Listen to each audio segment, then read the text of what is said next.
60 degrees here in Iowa, which, I mean, December's coming midweek. It's gonna be 2-3 days away, so this is pretty rare. I kind of want to get outside and enjoy the weather some. So I was thinking the other day, I got 31,000 miles on my Camaro. I've had this car for 25 months. Let me roll the windows up.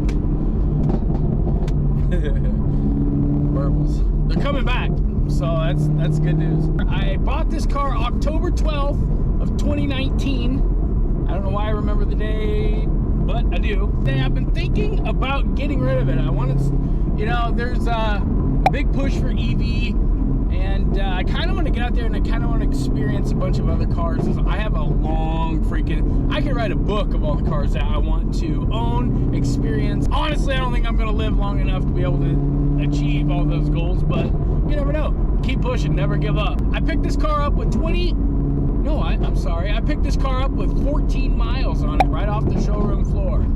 I daily drive this car. When I say daily drive, I mean even in the winter. I have a set of completely different wheels and snow tires for this car, and I think that this is probably one of the best snow cars that you can buy, period. I mean, except for an SUV all-wheel drive, rear-wheel drive, V8 stick car, this is absolute. It should not perform the way it does in ice and snow, but honestly, best sports car I've owned probably ever. I know 31,000 miles isn't a whole lot. Honestly, a little over 2 years with the car, it's more than enough to shake it down and kind of tell you the strong suits and weak points. This car has held up better than any other car that I have ever owned, and I mean it. And I think that there is one big contributing factor of which I think it has held up the way it did, and that is the fact that I daily drive my car. And I mean, like I said, when I daily drive this car, snow, rain, I don't care. If I need to get somewhere, this is the only car that I have. Grocery shopping, doesn't matter. If I need to go somewhere, if I need to get something done, this is it. I'm taking this. I'll try to be better about catching that radar detector, but I do not want to drive without having some kind of protection on me. So the fact that I think that this car has held up the way it has is because I've daily driven this car, and this is how cars are intended to be used. I mean, I understand the fact that I have modded a few things, and for the most part, all the internals are factory, everything is stock.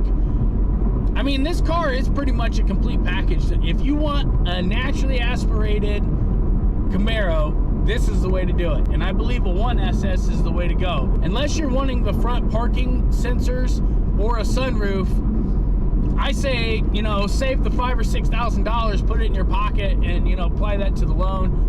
Or, you know, that goes a long way in some mods. I just think a 1SS is by far the best way to go. Gives you everything you want. It's absolute driver's car. Yeah, I mean, it doesn't have the leather or the microfiber suede knee pads or anything, but that's not what I bought this car for. When I went shopping for a 1SS, 1LE, I ended up, and I found a Torch Red, the first body style, whatever you want to call it. And I think it was a 17 or an 18 Torch Red car. I stumbled upon this. I kind of needed to save some more money, get my credit up there a little bit better. And when I ended up buying this car, it was pure luck, and I'm happy things worked out the way they did. If you're going to buy one, I honestly think that the 19, 20 and up are going to be the best cars to buy. I didn't want to go with the blower. I didn't want to deal with the heat soak problems. I wasn't aware that I had to use premium fuel in the naturally aspirated car anyhow, but I didn't want to burn premium, which I am now, but and I saved myself like $20-some thousand. So this car was the perfect car for me. I wanted a stick V8 with the chassis and big fat ass tires. That's what I wanted. That's what I bought the car for, pretty much for performance. I wanted the E-Diff, the Mag Ride, the 305s, the 6-speed, and the LT1. Aside from that, I love the color. I got the color that I wanted. Aside from that, I really didn't care. I don't care about the Bose sound system. I really don't care about the parking sensors. I use the backup camera to back in everywhere I go, or the blind spot monitoring system. I can see somebody kind of wanting that because This car is kind of hard to see out of, but you get used to it. I mean, shit. It's not that hard. Drive the car for a couple weeks and you're good. I mean, you're so used to it. It's no big deal at all. Honestly, nothing's perfect though, and there is a couple shortcomings that I've had with my car. Like I said, I daily drive it. I believe that cars are not meant to be parked. You know, the metal, the rubber, all the plastics, everything, it's made to go through a heat cycle. And the heat cycle, you know, is what maintains as far as keeping everything fresh, keeping everything used. Just like a house needs, you know, the heat fluctuation and the weight of the furniture, all the stuff, you know, just the simple things of it being used that keeps it, you know, going and structurally sound. A car is no different. It needs the heat cycles, it needs the miles, it needs to be able to move, it needs to, you know, it needs everything to expand and contract, keep all the rubber and everything nice and pliable. Same with plastics. I mean, everything does deteriorate and everything does have a life cycle, and it is on its way out. The moment it comes out of the mold, I get it, but you're gonna have a lot more success and just a lot better experience if you just drive your car, use it. I did notice that there's some build quality issues, and where they did kind of go with the cheaper route on some things, I'm fine with it. I'm way cool. And fast forward my 30,000 miles, you guys shopping for new Camaros, you can kind of know what to expect. The Alcantara, it holds up 100%. You need to wash your Alcantara, and I made a video on that. Dawn just soap, hot water, scrub it down, and then you need to rinse it clean. It's good. It feels brand new.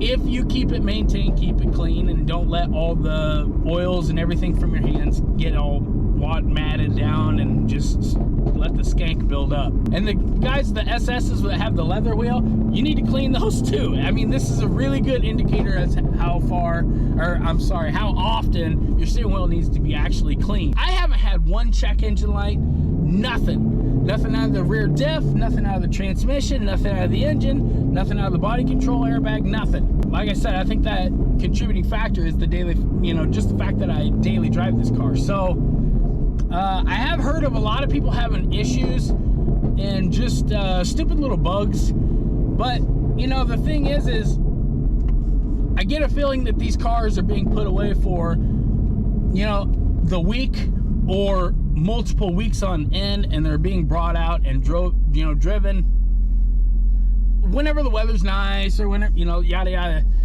I mean, that's not what these cars are meant to do. I will say that some of the stuff, like my exhaust tips are right around the edge. I don't know if that's where the metal's folded and it's caused distress and it's just created a weak point in the corrosion protection. But the very tip, the leading edge of my exhaust tips on all the way around almost, it seems, they're starting to rust. So, but this isn't anything new. Like I said, this happened maybe 8 months to a year after I bought the car. It is what it is. I can pick somebody's up used, or I can buy a new one, or I can just buy an aftermarket muffler. But still, you know, the people that want to keep this car OE and keep it stock and 100% original, you might find that's just something to keep a note of. I have had a subscriber say that he had squeaking exhaust valves after like 4,000, 5,000 miles or something like that. I have never heard of that. I haven't had that issue myself. Like, I've heard of a lot of problems with the ZL1 having TCM, or just having trouble codes come up from the rear diff. I don't know if the E-diff or whatever is any different in this car versus that car. I highly doubt it, but it's something to be wary of. The 1LE package comes with matte finish hood, the matte mirrors, the matte blade spoiler, blacked out badges. The emblems have held up no problem. The emblems look great. They still look pretty new, except for maybe the flow tie.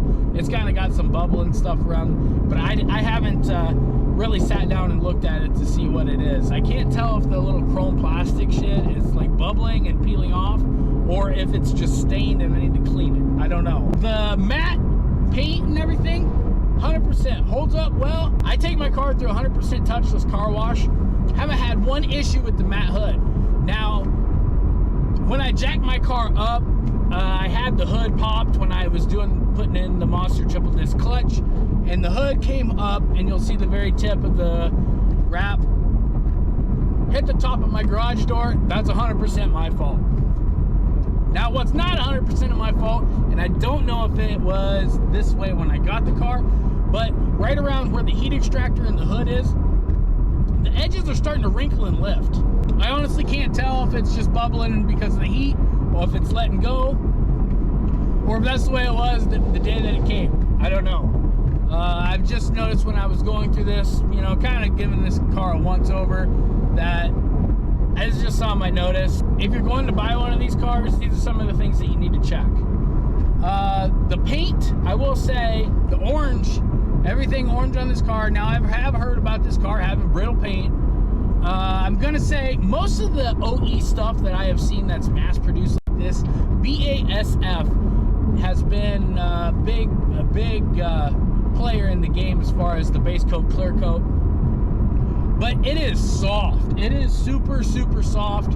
And they say that, you know, anytime you paint something, it takes 90 to 120 days to purge out all the reducers and everything it takes to reduce the paint so it can flow through the turbo bells, in this case with the manufacturers, but flow through like a paint gun. It takes 3 to 4 months for all that stuff to purge and evaporate out of your paint. So it's gonna be, you know, swollen up, and it's gonna be softer. It'll scratch easier, and with time it has gotten harder. But I've noticed that it's not, I don't know if, because you've noticed like on the leading edge of the fenders, you know, the rear tires and the front tires. Now those Supercar 3s are very, very sticky tires. So, and I don't know if that's a big contributing factor as far as to the, you know, it's just like sitting there getting sandblasted. And you'll see it's like down to raw substrate, whether it be steel or down to the raw plastic on the bumper.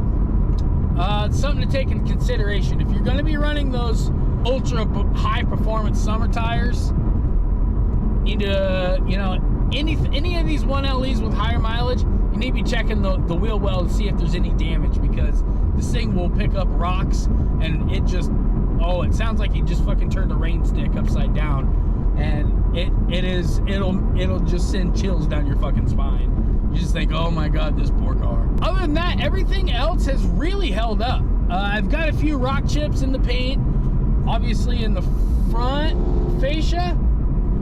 But like I said, the base coat, clear coat in this car, I can't tell if that happened at 10,000 or if it happened 20 or 30,000. I don't know. There's just, it's normal wear and tear on a car, especially 31,000 miles that's 2 years old. It's been daily driven. I think that's normal. But if you're going to buy one of these cars new, maybe PPF is something you need to look into. I'm thinking about doing a video on that, because I think that PPF is just total, it's fucking junk. And especially like 2000 cars from like the 2000s, late 90s, 2005-ish, need to be really careful with that, because it seems that they're peeling the base coat away from the sealer.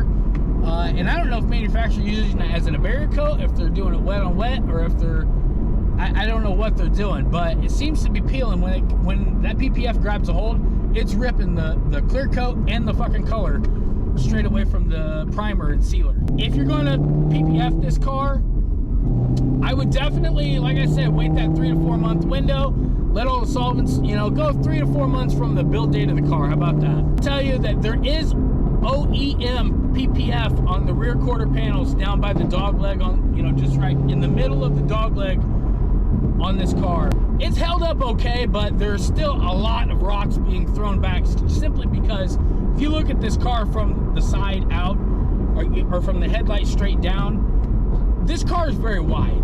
At the rear, I mean, and the quarter panels on this car is very wide, and the front tires, if they stick out at all, you know, around corners or wherever, when the tire will protrude out from the fender, it's gonna throw rocks and it's gonna be freaking peppering the paint on the rear quarter panel. I have got rock chips running clear up to almost my rear quarter glass, but like I said, just something to think about. On the interior, everything. I did a video of the 5 things, I don't know, 5 things I love most about my, I did it over a year ago. I said that in the video that the interior, everything feels premium, and I think it will not only be aesthetically pleasing for years to come, but I think it'll hold up, and it has, because the only thing that really wears on this car that I've found is the 2 things that I called. The entry plate along the door, the door panel, it's just, the doors are so long, and where they're long at, you know, your ass sits like halfway where the door is. So there's like a lot of door sitting behind your back that has to swing out in order for you, the door has to open like really, really wide in order for you to be able to exit the vehicle.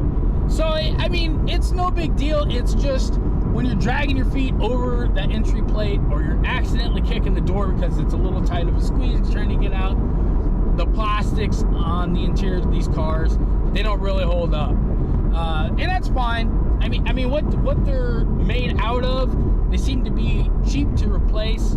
That's if you can get them. I mean, post 10 years, it seems they discontinue everything for a car, especially in the domestic world. I hate that part about it, but it seems to be that's about all they run. Everybody usually wrecks them. They cut them up, or they, you know, have a flood damage, fire damage, or whatever. Most of the cars get used up at the drag strip, so usually there's parts to be had, especially in the aftermarket, for years to come after the fact. But the plastics they are made out of seem to be, you know, it's cost effectively to replace them. So I do like that aspect of it.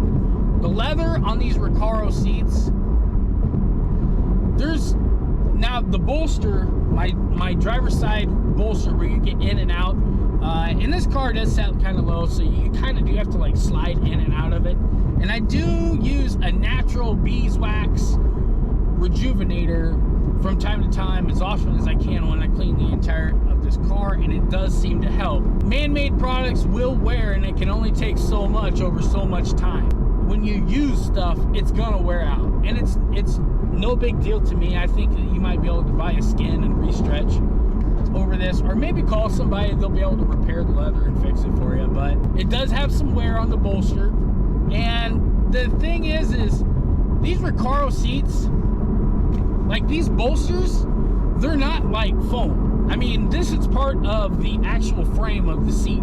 So I have had instances where I spun sideways and racked my junk on the the lower bolster where your thigh fits.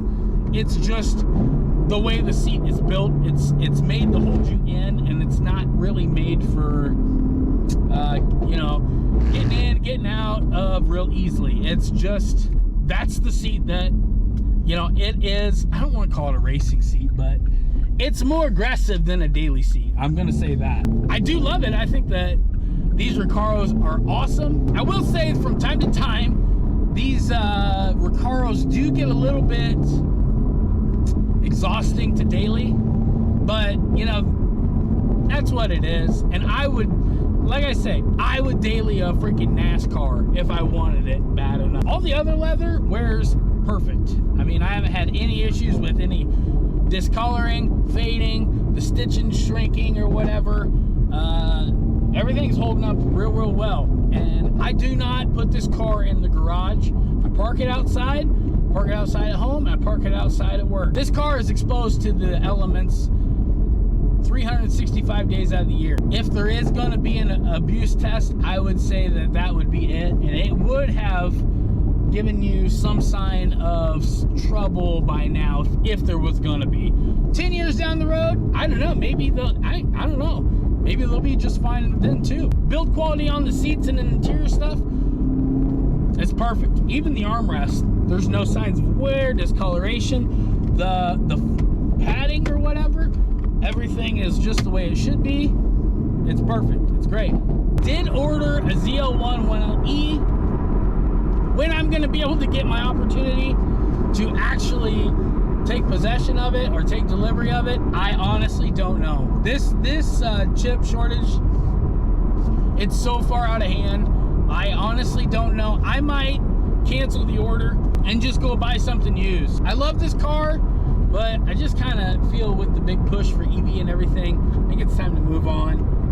2024 is going to be the last year for Camaro, so I can buy something or buy a couple and come back and still have time to order a new one if I want to buy one. So they say that 2024, maybe, I don't know, there's rumors out there that they might come out with the LT5, LT5 final edition ZL1 1LE. So if that does happen, I might come back and just buy a ZL1 1LE. Yes, I am going to be trading this car in.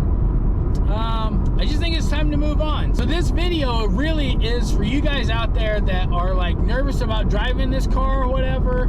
Drive it. I mean, you will not regret it. I seriously doubt you're going to lose that much value on the car. I mean, the car will take a freaking beating. The point is, drive your car. You bought it, you paid the money, go out there and experience it. This car is amazing, and I'm telling you what, I have kicked the crap out of my car, and this car, there's nothing wrong. I mean, it holds it, it takes it, and the build quality is beyond impressive. So, that being said, hope you guys are having an awesome day. Don't forget to hit the subscribe button on your way out. I'll catch you guys in the next video. Until then, take it easy, guys. We'll see you later. Bye.